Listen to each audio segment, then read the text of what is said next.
겁니다. 식량 관련주들이 말씀하신 대로 상승세가 좀 잘 유지가 되고 있는데 앞으로도 이런 흐름이 조금 더 지속이 될 수 있을까요? 저는 우크라이나 때 무너졌어요. 그럼 금년 작황보다 내년 작황. 그 다음에 기후 문제. 그리고 우크라이나 러시아 전쟁의 양상이 단기간 계속 뭐 끝날 것 같지도 않고. 네. 그럼 여기서 3년 더 가보세요. 그러면 이 식량 위기라는 단어는 그냥 일회성이 아닌 것 같아요. 그래서 저는 계속 추세로 보자. 이렇게 전략을 세웁니다. 그래서 오히려 네. 시스템 반도체보다 나을 것 같아요. 2차 전지주보다 나을 것 같아요. 식량 관련주들이. 왜냐하면 네. 2차 전지나 시스템 반도체주는 작년 10월에 시작했어요. 삼성전자 오만전자 때 SNS, 칩셋 미디어 다 그때 바닥치고 더블 이상 다 갔어요. 네. 그러니까 너무 급등하니까 이제 숨고리 뒤풀이 파동 정도지 새롭게 하는 거 아니에요. 근데 지금 작년 10월에 시스템 반도체 수준에 있는 게 식량이에요. 거기서 일부 몇 개는 움직이는 게 생기기 시작하고요. 네. 그러니까 그쪽을 타겟팅 해갖고 에너지. 그리고 거기에서는 일본 종합사 연결해서 벌써 포스코 인터내셔널 치고 나갔잖아요. 그러면 이제는 다음 타자 LX 인터내셔널, GS 글로벌 갈 것들이 많아요. 그러니까 앞으로 종합상사, 그거를 움직일 수 있는 물류, 그 다음에 진짜 뭐 통조림 누가 만들지? 먹자 쪽에 그 특화된 것들이 있잖아요. 네. 그런 것들의 대표성 종목들, 사려는 뭐, 이런 것들 해갖고 대충 1년 정도는 보시는 게 어떻겠나. 이런 생각이 듭니다. 잘 알겠습니다. 대표님 앞서서 이제 삼성전자와 SK하이닉스의 상승폭이 크지 않고 여기에 더불어서 시스템 반도체 쪽도 지금은 매수 시기가 아니다라는 말씀을 주시면서 DB하이텍 말씀을 주셨잖아요. DB하이텍에 대해서 좀 자세히 말씀해 주세요. DB하이텍은 시스템 반도체 판이지만 저는 강성부 펀드의 전략이 주가 올리기 전략으로 들어갈 거라고 봅니다. 그게 왜 그렇게 보는데? 네. 라고 질문하실 수도 있을 텐데 저는 이거 한번 이 뉴스라면 발톱 드러낸 강성부 펀드. 발톱이 뭘까요? 저는 이 전략을 쓸 것 같아요. 이게 그 공정위원회에서 거기에서 그 DB와 DB하이텍, DB의 자산 가치가 5천억 이상이 되거나 그 다음에 그 자회사 지분 가치 그러면 DB하이텍이죠. DB의 50% 이상 되거나 그러면 어떤 기간 내에 지분율을 30%까지 편입시켜야 되는 규정이 있습니다. 네. 근데 2022년 말에는 DB가 6천억이 넘어갔고 이 조항이 있어야 돼요.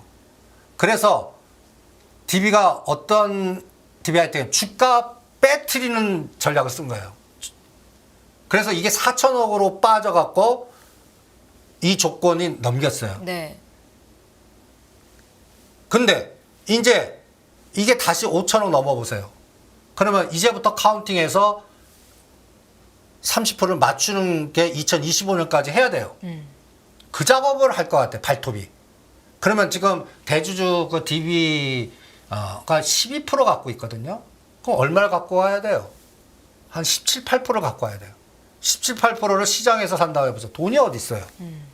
그러면 그러다가 거기에 또 경제에 붙거나 하면은 난리 날 거라고요. 요거를 갖다 예를 들어서 주총 전후해 갖고 DB하이텍만큼 답답한 회사도 없습니다. 지금 영업이익률이 뭐 거의 뭐 7천억 영업이익이니까 뭐 4, 50% 되거든요. 네. 근데 이런 요건을 대주가 관심 없고 주가를 누르니까 뭐 이러니까 주주들 그냥 열받고 뭐 소액연대도 막 생기고 막 이럴 거예요. 근데 이 작업이 강성부 펀드가 들어오면서 새로운 판이 짜진 거예요. 그러면 앞으로 지금 보시면 DB의 주주가 김남호 16, 김준기 15, 김주원 9%입니다. 이 에너지의 어떠한 또 흐름이 결정이 될 거고 가장 중요한 게 이게 4,600억, 이게 5천억 얼마 안 남았어요.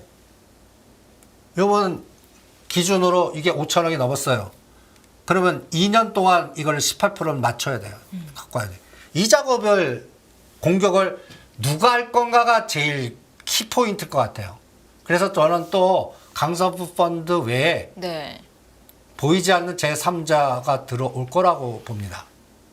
요번에 그 작년에 주가 누르기라든지 문적 분할 안 하다가 갑자기 했지 않습니까? 그거를 연기금이 8% 갖고 있는 거를 허용해서 간 건데 이제는 분명히 뭔가 뭐 적대적이 됐던 있는 거에서 또 그거를 팔게끔 만드는 보이지 않는 에너지가 분명히 들어올 거라고 봐요. 그러면 이게 5,000원 넘기 쉽거든요. 5,000원 넘어봐요. 그럼 어떻게 돼야 돼요? DB 하이텍 지분을 사든지 아니면 이게 이제 비슷한 게 이제 그 오스템 임플란트 시나리오가 나오는 거죠. 이번에 강서 펀드가 들어온 돈이 제가 생각하기에는 오스템 임플란트에서 번 돈 갖고 들어온 것 같아요. 옛날에 오스템 임플란트를 강서 펀드가 12만 원이 들어가고 그런데 그거를 대주주와 다른 세력들의 백기사가 들어와서 컨소시엄 만들어 갖고 19만 원에 넘긴 거거든요. 네. 거기서 버는 돈 갖고 이거 공격한 것 같아요. 그러면 여기도 분명히 대주주 세력들의 방어가 있을 거고 공격하는 세력들이 또 협업을 할 거라고 보거든요. 이 에너지가 저는 시스템 반도체의 자체 에너지보다 네. 저는 이게 더 큰 싸움 같거든요. 그래서 DB 하이텍의 주가가 올라갈 것이다라고 보시는 거죠. 왜냐하면 예. 저게 이제 머니게임 붙어버리는 게 되는 거거든요. DB가 넘어져요. 그럼 18%를 장려했는데 이것도 시장이 또 달라붙어 갖고 해보세요. 난리 나거든요. 그러면 DB 그룹은 DB 하이텍을 넘겨야 될 겁니다. 팔아야 될 거라고요. 그거를 강선 펀드는 최종적으로 놀려갖고 그거를 넘겨서 하나 큰 이득을 보려고 그러는 공격을 하는 거 아닌가. 여러 가지 방법의 시나리오가 있어요. 네. 뭐 새로운 또 오스템 임플란트 같이 무슨 에너지가 들어오든지 어떤 든지 간에 이거는 싸움판이 커지게 돼 있거든요. 그래서 우리가 시스템 반도체 업황 부분 쪽으로 뭐 보는 것도 시각도 있지만 저는 그 현대 글로비스나 현대 DB 하이텍은 거버넌스로 보시죠. 거버넌스만큼 무서운 게임이 없습니다. 담보가치 높이기구나 지분 싸움이거든요. 네. 땅 따먹기예요. 그러면 이거는 죽자 사자가 되거든요. 그런 에너지를 잘 체크하시면서 순서는 잘 모르겠어요. 네. DB가 먼저 땡길 건지 DB 할 때 먼저 땡길 건지 왔다 갔다. 이게 이 게임이 무서운 게 최근에 지금 가장 악한 게 이수화학과 이수급 분할한 거 난리치는 거 보세요. 이게 벌써 보이지 않는 에너지가 이거 벌써 보이지 않는 손이 탔다는 얘기입니다. 분할 전에 벌써 이 계획이 들어갔을 거라고요. 이것도 마찬가지란 말이에요. 그러면 지금은 상장 안 시키자는 거 또 상장시킬 겁니다. 분할한 거. 그러면서 이 에너지를 키울 거라고 분명히 봅니다. 이 싸움이 3년 큰 싸움 같아요. 3년이요. 네. 그래서 스토리가 어떻게 가는지 네. 한번 지켜보는 것도 투자에 큰 묘미가 있지 않나. 그래서 이런 종목들은 중심은 싸움판이 결론 날 때 갖고 있고 나머지는 왔다 갔다 하는 거예요. DB가 넘어도 DB 팔아서 DB 하이텍, DB 하이텍 넘어 DB 왔다 갔다 하면 어느 정도 감을 잡을 수 있지 않을까. 저는 이 싸움도 굉장히 클 것 같아요. 네. 네. 네, 대표님 말씀 듣고 매매하시는 분들은 계속해서 저희 방송 함께 해주시면 저희가 또 코멘트 해드리는 시간 갖도록 하겠고요. 요것 좀 하나 봐주세요. 오늘 제2의 SG 사태다 하면서 무더기 하한가가 나온 종목들이 5종목이 있는데요. 여기에 대한 의견은 좀 어떠신가요, 대표님? 이거는 라다는 사태보다는 크지는 않을 것 같아요. 근데 패턴은 CFD 똑같습니다. 3년 동안 주가가 꾸준히 상승했는데 한 번에 이렇게 하한가를 맞는 그 패턴. 그것도 우리가 그 반대 매매는 아침에 나기도 하고 연장해서 1시 이후에 내는데 그거 못 맞춘 것 같아요. 그럼 한 번에 끝날지 두 번에 끝날지 나다간 사태 같이 3번, 4번까지 갈지는 진행하는 과정을 볼 건데 네. 이 종목이 옛날 유명한 자산주입니다. 그러니까요. 자산주. 그러면 전염이 잘 안 돼요. 나쁜 쪽으로 전염이 잘 안 된다는 말씀. 그러니까 요 안에서만 폭삭 망하는 에너지지 예. 이게 전체 시장을 흔들진 않을 거예요. 라다겐 사태보다는 적습니다. 오늘 코스닥 시장 급락한 배경에 이런 하한가 종목들이 어떤 나쁜 영향을 주지는 않았다고 심리는 보시는 나쁜 거죠? 거지만 저는 오늘 코스닥 급락은 에코프로 BM의 급락을 야기한 간단히 얘기해서 중국과 미국이 이거 왜 이래? 난 이 부분이 더 큰 것 같아요. 그리고 이거에 대한 연속성, 그러면 이제는 문제는 뭐냐면 테슬라도 못 가면 이제는 더 변동성이 더 커지겠죠. 그래서 그 에코프로는 80만, 50만 원에서 왔다 갔다만 할 것 같아요. 이걸 뚫고 또 하단도 깨고 뭐 이런 개념은 아닌 것 같아요. 그러니까 지수가 그러면 코스닥은 800, 900이에요, 그게. 네. 그럼 중시가 850 갖고 왔다 갔다만 할 것 같아요. 시가. 우리 종합주가 지수도 2450가 2650에 중시가 얼마예요? 2550.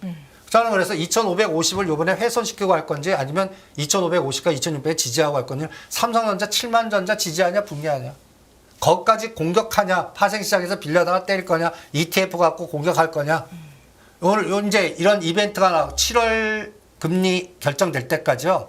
삼성전자 앞에서는 사요. 근데 규모가 계속 줍니다. 옛날에 700만지, 500만지 이 에너지가 아니에요. 네. 그러니까 줄어들면서 그거보다 더 능가하는 ETF 시옷을 하는지 한번 볼게요. 제가 이 질문을 왜 드렸냐면 하한가 따라잡기를 하시는 개인 투자자분들이 좀 계시더라고요. 근데 그분들이 지난번 SG증권발 급락 사태 때 이후로 좀 하락폭이 좀 크다, 손실이 크게 났다 하는 기사를 읽어서 이런 종목들은 어떻게 대응하면 좋을지. 3번, 4번 하한가 친 거는 바닥 칠 때까지 네. 그냥 바닥 잡는데 6개월 정도 걸립니다. 그러면 라더견 사태를 사신 분들은 샀는데 뭐 20, 30더 빠졌다. 더 사십시오. 그러면 아니면 사셨으면 물리시면 그냥 주무세요. 바닥 잡는데 6개월 정도가 6개월. 걸린다. 왜냐하면 예. 아직도 안 나온 게 있어요. 대주주 사전 정보를 듣고 판 거냐 아니냐가 아직까지 검찰이 건드리지 않잖아요. 네. 이거 건드려 갖고 대주주 관련돼 갖고 법률 구속당하거나 법률 처분 그때가 바닥이에요. 그럼 제로 그때는 이제는 그래서 금년 말까지는 바닥 잡는데 그리고 검찰이 거기까지 건드리냐 네. 그걸까지 보시고요. 그다음에 이 주가는 한 1년 정도 지나면 농심 저리가 나갈 겁니다. 제가 농심은 25만 27만 때 이 방송에서 발암 물질 나온다 뭐 할 때 사서 지금은 뭐예요? 굉장히 뭐 K 컨텐츠 같이 K 라면이래요. 이게 이런 거 같이 이쪽에 관련된 기업들이 라더견 사태 없을 그게 안 나왔으면 이 주가 못 봅니다. 재무적으로 탄탄한 기업들이라는 엄청나게 말씀이신 탄탄해요. 거죠. 그런데 총선 지나면 저는 하나 큰 재료를 기대하고 있습니다. 총선 이후로 예, 어떤 재료요? 가스요금 인상. 인상할 수밖에 없을 겁니다. 총선 전에는 안 할 거예요. 그러면 가스요금 인상, 전력요금 인상, 그러면 올라갈 게 삼천리 이쪽 라인들이에요. 그러면 이런 것들은 흘러내리다가 빠진 거에 복구가 갑자기 50%나 100% 에너지 줄 때 그때 대응을 하시는 게 그러니까 가랑비에 옷 젖듯 빠질 겁니다. 네. 그러다가 최악의 경우는 법률되면 가랑비에 옷 젖듯 날 때 거기서 10%나 입으면 퉁 빠질 거예요. 그때가 바닥입니다. 그러니까 스무드하게 넘어갈 거냐 한 번 더 법률 리스크 주고 갈 거냐 이거는 라더견 법률 진행하는 과정 검찰이 여기까지 건들 건자의 여부 이거 법률 싸움하면 저는 검찰이 질 거라고 판단합니다. 왜냐하면 이게 증거가 확실하게 내부자에서 나오지 않는 한 네. 심증 갖고는 힘들거든요. 그래서 그 참고 데이터 갖고서 이르지 않았나 하더라도 법률에서는 질 것 같아요. 이게 확실하게 사전정보 해갖고 한 건지. 네. 그래서 이 부분을 검증하는데 시간이 아직도 저는 10월 말까지 걸릴 거라고 봐요. 그럼 그쪽 갖고 계신 분들은 적립식으로 계속 어느 일정 부분 매달 이렇게 한 다음에 내년 총선 지나서 가스요금 인상했다 할 때 열어보시죠. 그런 기후 그래도 되는 기업들입니다. 재무구조라든지 뭐 여러 가지 실적이라든지 이런 거 보면 굉장히 탄탄한 회사들입니다. 근데 제가 좀 걱정되는 게 이런 사태들이 앞으로도 계속해서 발생할 수 있을 제가 가능성. 라더견 사태 똑같은 거 또 나온다고 그러지 않습니까? 네. 이런 것들이 계속 패턴이었는데 앞으로 이런 패턴이 자주 반복되면서 자산주나 가치주에 대한 환멸을 느낄까 봐. 이런 종목들이 자산주 가치주들이거든요. 네. 재무구조 탄탄한. 합리적으로 샀는데 이런 보이지 않는 에너지의 머니게임 때문에 내가 왜 피해봐. 그래서 이런 것들은 안 할래 이럴까 봐요. 저는 그게 오히려 더 걱정입니다. 네. 근데 기다리면 이 종목들은 회복하게 돼 있습니다. 그러니까 뚝심 있게 엉덩이 힘으로 버티시든지 네. 떨어지면 계속 플로우 차트 되시는 분들은 집중 투자해도 될 것 같습니다. 네, 오늘도 이렇게 1시간 동안 이승주 대표와 함께 돈의 흐름을 찾아가는 물줄기를 저희가 또 잘 들어봤습니다. 다음 주 이 시간에 더 자세한 이야기, 새로운 이야기 나누도록 하고요. 다인경제 이승주 대표는 여기서 보내드리도록 하겠습니다. 고맙습니다. 네, 수고하십시오. 끝없는 위기 속 기회는 언제나 숨어 있습니다. 성공한 투자 고수들과 나눈 투자의 철학. 다가올 기회를 잡아내는 부의 만찬으로 여러분을 초대합니다. 푸짐하게 한 상 차려놓았습니다.